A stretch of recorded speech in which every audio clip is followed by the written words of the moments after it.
What's up, people? Anyone in here tonight?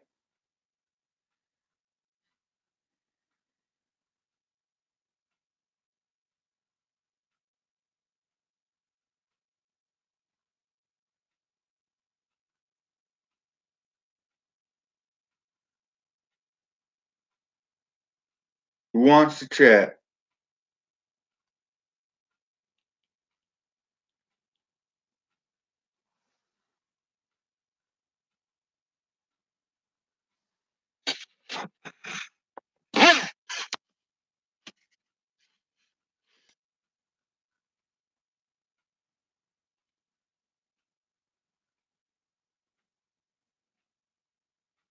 Well, I'll kick it off, I guess.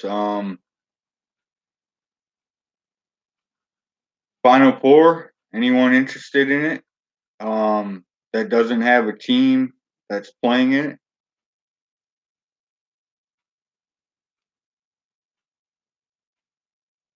How about LeBron James?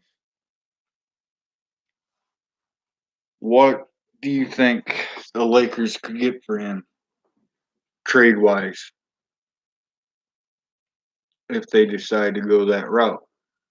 Which I believe they should, because I never bought into the fact that LeBron is um is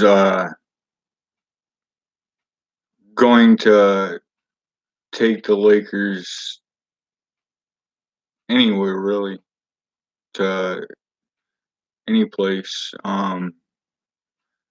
But I don't know. I mean, there's a lot of stuff we can talk about, folks. The last OG, I think that's who is this?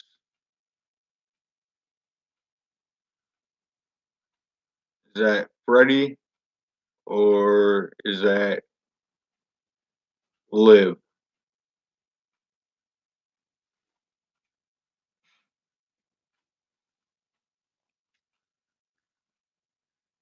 You are up late, kid. How was your day?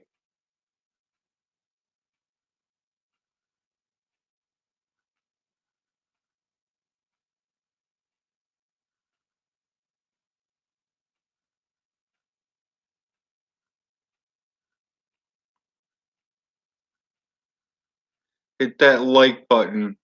Hit that subscribe button.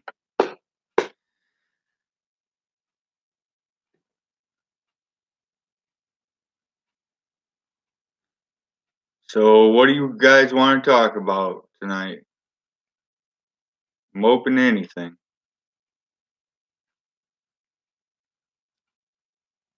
Drop it in the comments.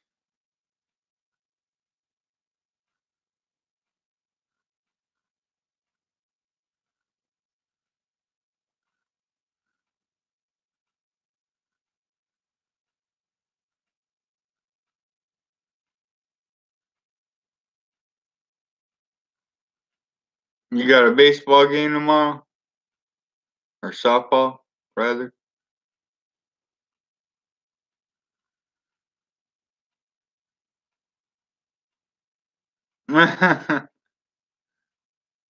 uh, how's she feeling?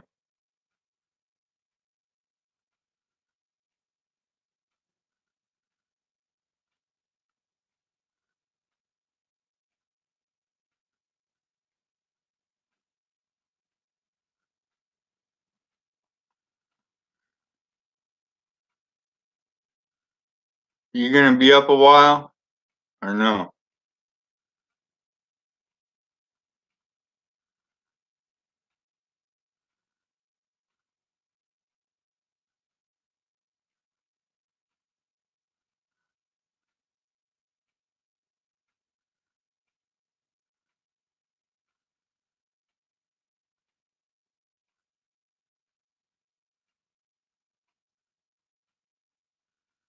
Alright, well, hit the like button and the subscribe button. Um, hit the like button on this video, and then I will talk to you after I do this video, unless people actually start showing up. You're my first one. Thank you.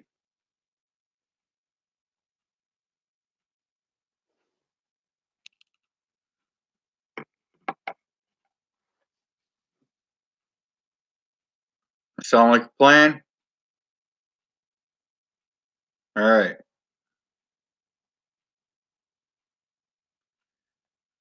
So yeah, back to LeBron James and the Lakers. I don't I never felt like he was gonna really fit in LA, especially with the Lakers. And I thought it was all, you know, all to do about his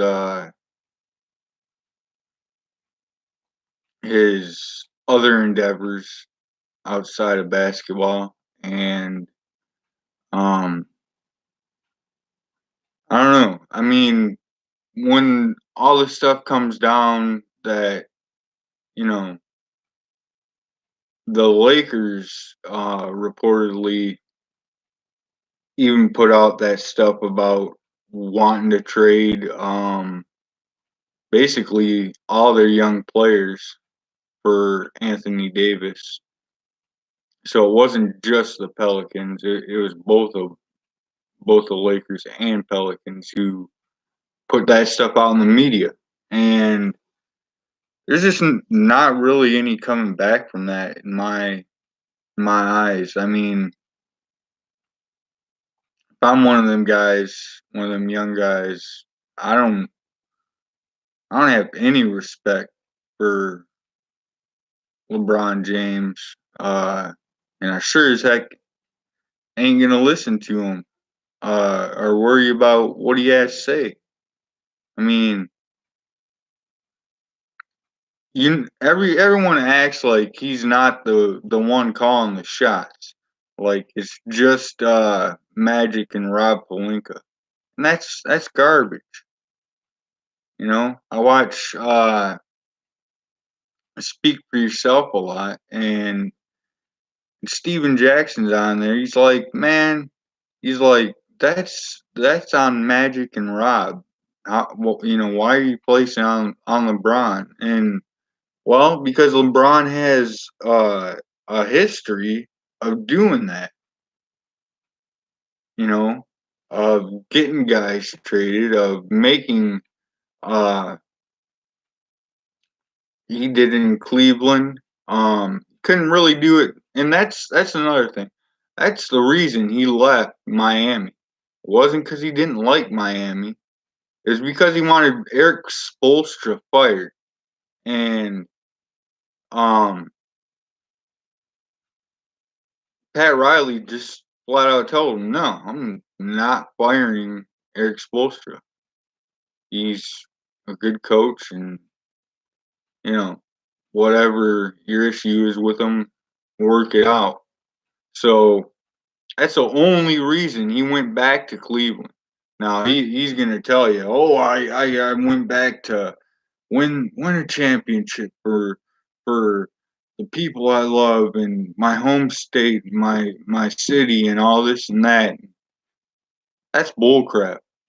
He has still been in Miami had had Pat Riley caved and gave in and fired Eric Spoelstra. So, you know, I mean, this guy is incredible. His ego and how out of control it can get. Um, but you gotta figure, you know, the dude's been he's probably never been told no since he's been what 12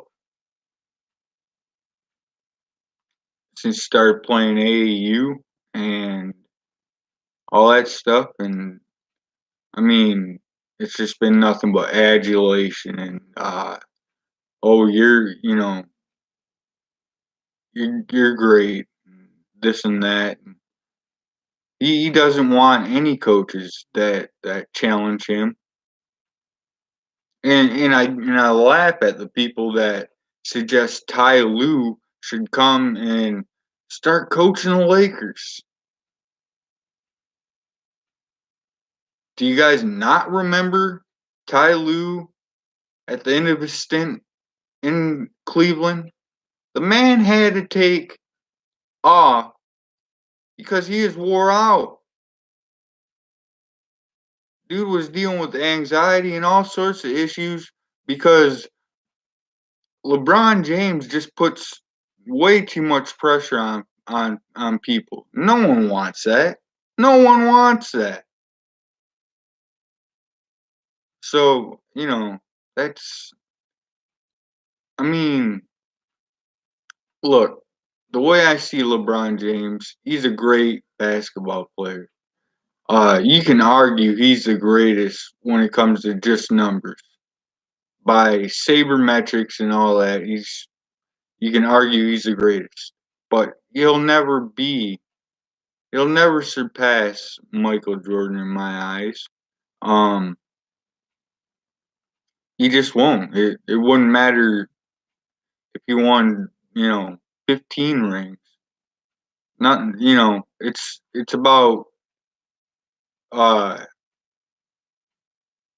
it's about the character of who he is on the court and the things he like the things he does just not it's not what men do and it's not what leaders do.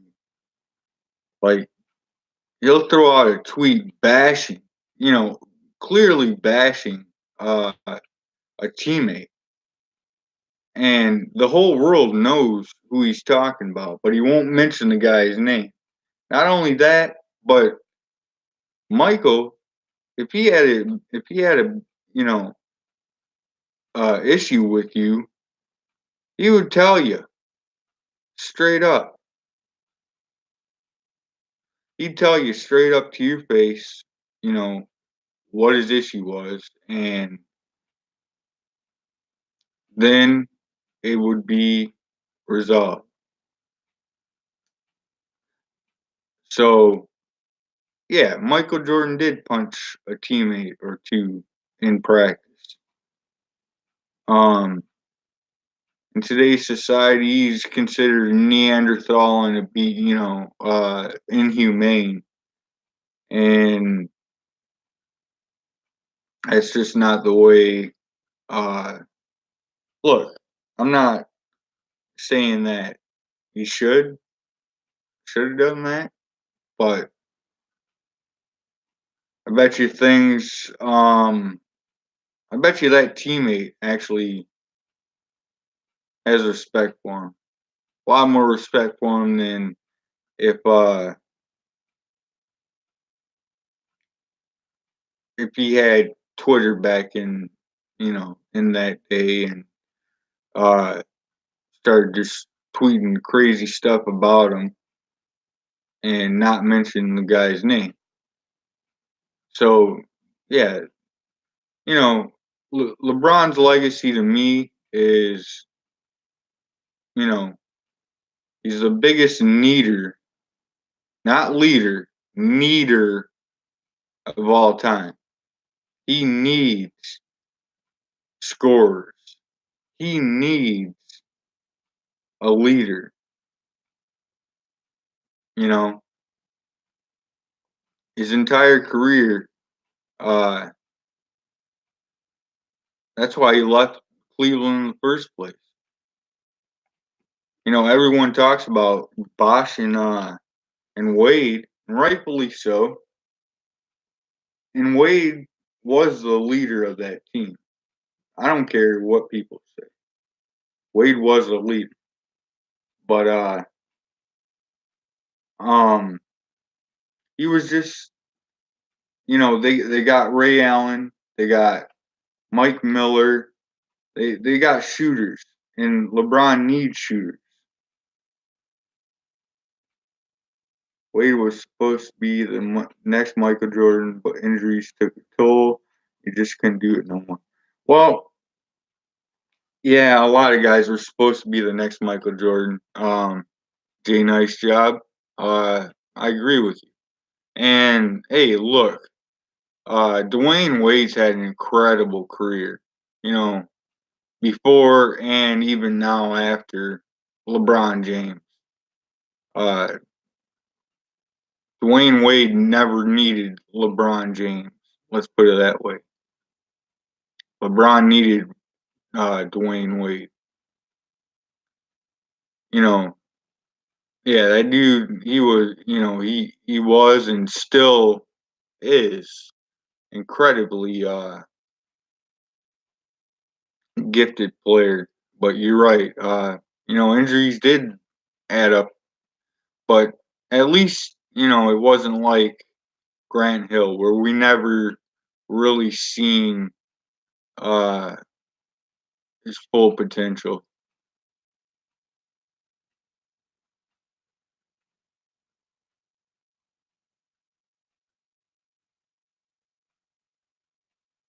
Yeah, I guess LeBron did add to Wade's legacy um a bit, but I mean, really was it LeBron or was it if Ray Allen doesn't make that shot, you know, we're not talking about this. So, I mean, a lot of things went into play with that, but yeah,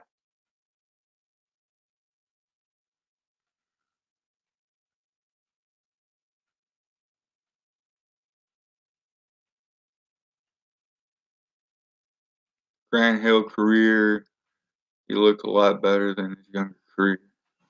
Yeah, well, like I was saying, we'll never know how great Grant Hill could have been because injuries just robbed him, which has happened to a lot of guys in the league and happens in sports. So it's not what was him. He had an awesome college career. He's now broadcasting and doing well, and he's all set as far as everything else goes in life. But as far as being able to see what his career could have been, that would have been nice. But it is what it is. As far as LeBron goes, I like the guy. I think he's a top 10 in my rankings. I'd put him in the top 10 because the top 5 are pretty solid. I've got Michael Jordan, Wilt Chamberlain 2, Kareem Abdul-Jabbar 3. Um, 4, I'm going with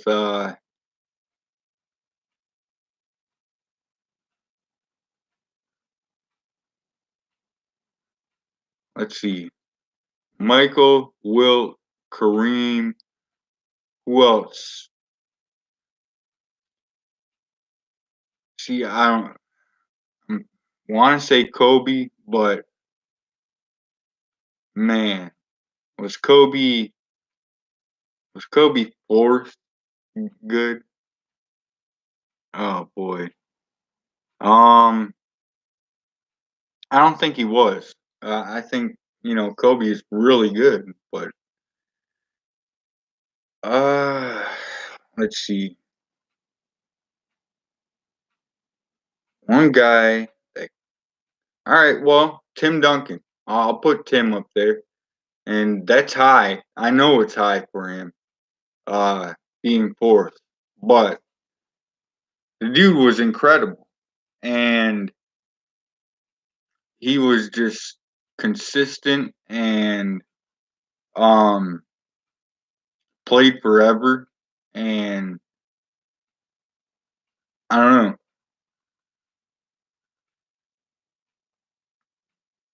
No, I got Wilt second overall. I got Jordan 1, Wilt 2, Kareem 3, because Jordan, I think is I think Jordan was just completely hands down the most incredible player I've ever seen. Now I didn't see Wilt, and I only seen Kareem toward the end of his career when he was uh you know kind of a washed up version of himself. But I do know a lot of his a lot about his career. So um no, Wilt is definitely second. Um I I think like this is how I try to rate the greatest of all time. In a one-on-one game, who's gonna win? Okay? And I Now my uncle has made compelling arguments as to why Wilt Chamberlain beats Michael Jordan. And also I think Kareem probably does beat Jordan. One on one, up to whatever you want to go up to 21, 11, doesn't matter. Because I just don't see Jordan being able to stop Kareem's jump hook. And I don't see Michael being able to stop Wilt Chamberlain from scoring. But I do see Wilt Chamberlain having enough. So hell, maybe Wilt is my great, my goat.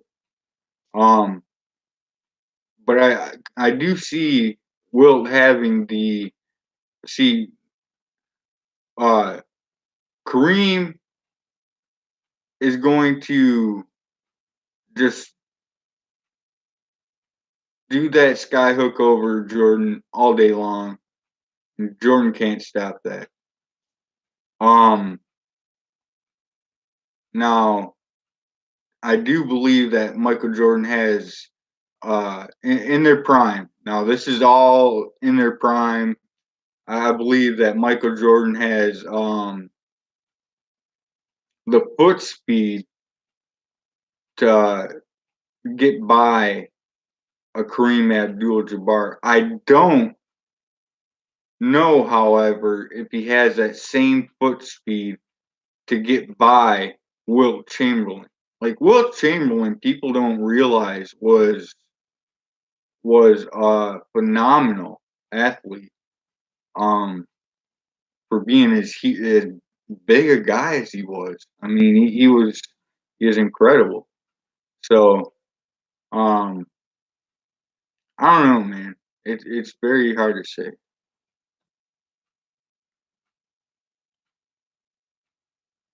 The top 10 players I've ever seen go: Jordan 1,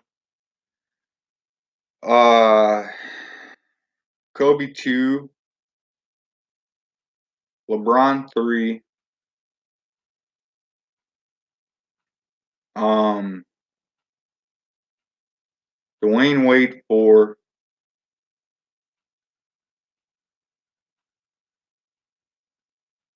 Now it starts getting hard.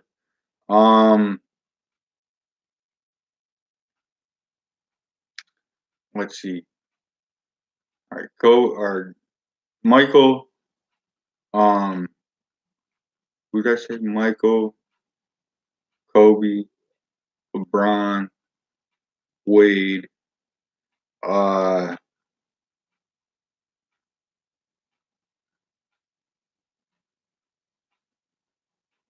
I don't know. I can't push in the top five. I mean, yeah, he won titles, but not until he got with Kobe. So let's see. Larry Bird. Oh my gosh. I was all right. See, I get stuck in eras, and I'm thinking of this era, and I'm thinking of '90s era, and I forgot about freaking '80s. So, all right, still, still Michael.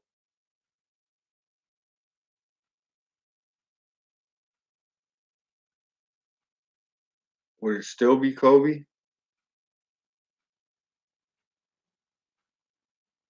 All right, still Kobe. Michael, Kobe, um,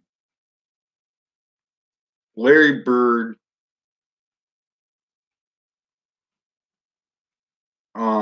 LeBron James, got him down to four. Um, fifth, I'd have to go with hmm, Magic, Magic Johnson. Um, sixth that I've seen would be Shaquille. Seventh, um, seventh would be Allen Iverson. Eighth, I'm going Dirk Nowitzki. Uh, ninth, I am going Hakeem Olajuwon. And finally, 10th of players that I've seen in my lifetime. Um, 10th, I believe, would have to be Scottie Pippen. Now, Scottie wasn't, uh, Scottie was very, very integral in everything um, that the Bulls did. And man, I mean, if you look at the way that dude played defense, and he could score too. I mean, he wasn't just a one-way player.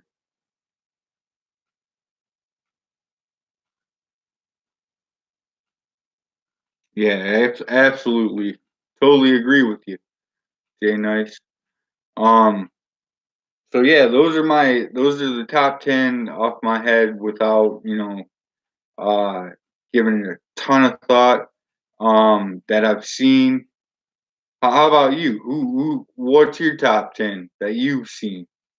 I don't know how old you are, or how many eras you've seen.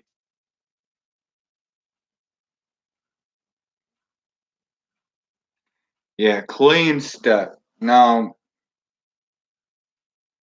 that's hard because I mean, obviously, we're still watching LeBron and Dirk and Wade, but they're all pretty much on their way out, you know. Whereas Clay and Steph, I feel, still have multiple years left.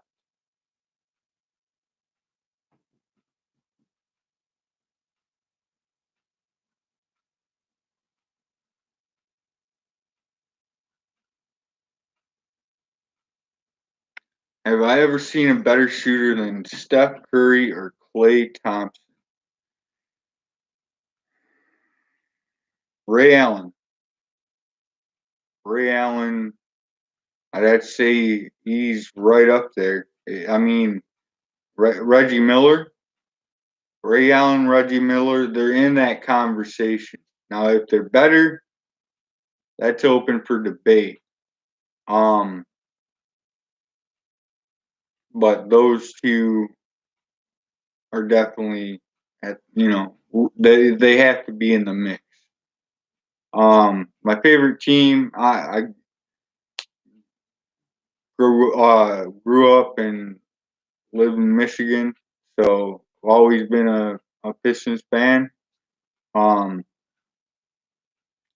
so it was kind of weird, watching Jordan and the Bulls, and becoming one of his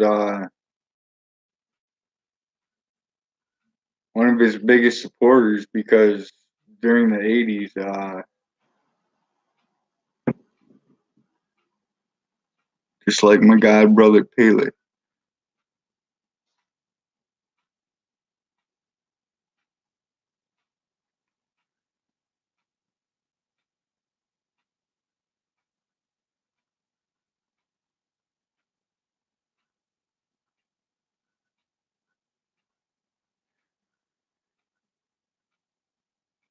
Yeah, a half court shot to win the game. Uh, it just happened, and it wasn't Steph or Clay. I believe it was Jeremy Lamb. I mean, it's not like look, Steph's range is obviously incredible. I mean, look, I'm not saying that Steph and Clay can't be 1-2 at the end of the day. I'm just saying that we've had some great shooters in the National Basketball Association, you know, as far as uh, the Ray Allens, the Reggie Millers, um, those type of dudes. But yeah, Steph and Clay are definitely heck, even Kevin Durant, uh, he's a he's a heck of a shooter. I mean, you want to talk about pure shooter, that dude, he can shoot from anywhere, you know, within 10 feet, uh, anywhere outside of 10 feet. So, I mean, it's a great conversation. Um, but yeah, you know, I love the NBA. I just hate the direction it's taken. Like everything has to be looked at today, um, to see if someone uh, brushed up against someone or whatever, and that kind of stuff annoys the heck out of me because it's like, my gosh, man, just think about all the hard fouls that would be considered uh, flagrant twos today in Jordan's era or even in AI's era. I mean, that guy, Allen Iverson, pound for pound, that dude was one of the greatest. I mean, he was always going in amongst the trees and getting his buckets. Um,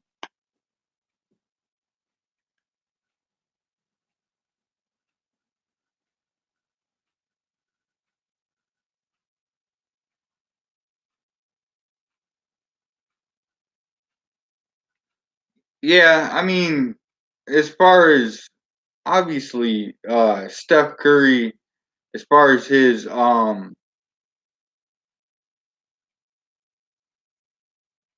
quantity of shots, of 3-point shots, that's never been seen. And I don't think I think it will. Well, I don't know because the game's leaning that way now. But you know, it just was not. Um,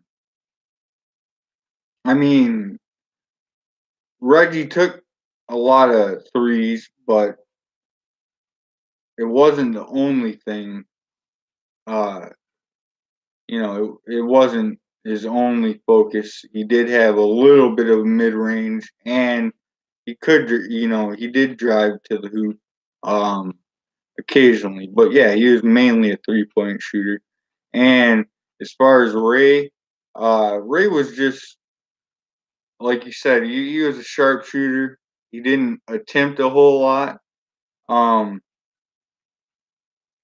but the ones that he did, he generally made. So I don't know. It's Steph. Steph Curry is an amazing ball player, and I'll never debate that. I mean, what he's done is literally changed the game. Um, Now everyone's looking for a guy like him. Um, I think Trey Young eventually might challenge his numbers.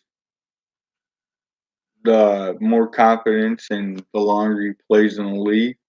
Um, he's a fine looking young player who I was unsure of, to be honest. At the draft, I'm thinking, all right, this dude wants to be uh, a Steph Curry, but I'm not sure he, you know, has that in him. But he's done remarkably well, especially since the All Star break. He's played very well, in fact, and I think he has a bright future.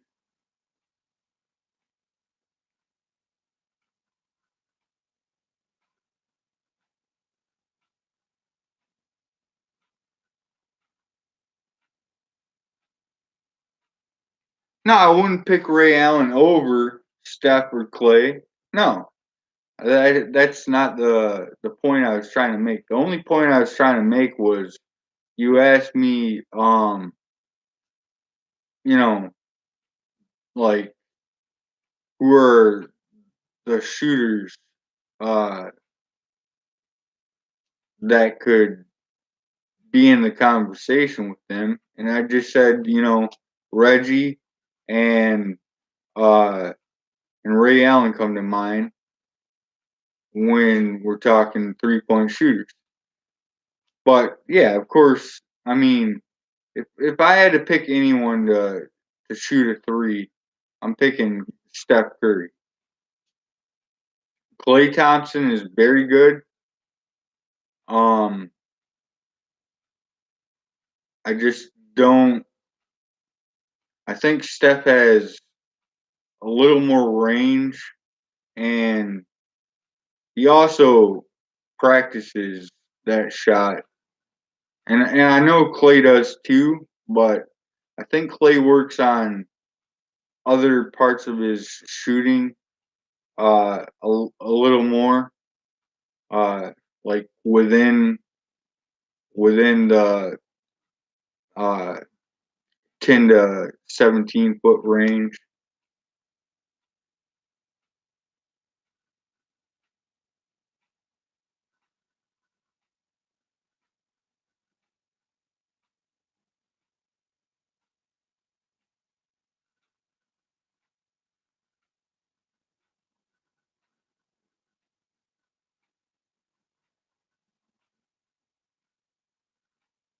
So your argument is Steph and Clay are the greatest 3-point shooters ever. Jay Nice. That's it. I agree with you. I just said that, you know, throughout basketball, if I had to throw some other folks in there, I would throw in uh, Reggie Miller and Ray Allen because before Steph and Clay, they were probably regarded as two of the best um, to ever play, and uh, you know at 3-point shooting, they're ranked probably one or two um, before Steph and Clay. But yeah, obviously, I wouldn't take either Ray or Reggie over Steph or Clay. I mean, the proof is in the the numbers, and it's just ridiculous for me to say anything uh besides that. But yeah, Uh, it's a good debate. It's a good topic, and maybe one I'll make a video on. So I'm gonna wrap up the stream here in a minute. Thanks for thanks for jumping on. Subscribe to the channel. Hit the like button, please, and I appreciate your joining the conversation, Jay Nice, and I look forward um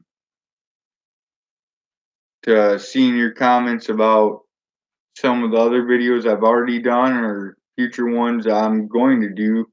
Uh, are you just an NBA fan, or are you what other sports, if any, do you like? Um,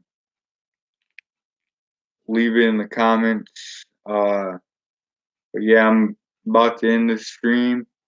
I got a couple things to get going on. Um, Everyone have a great night. Be safe. All right. Peace.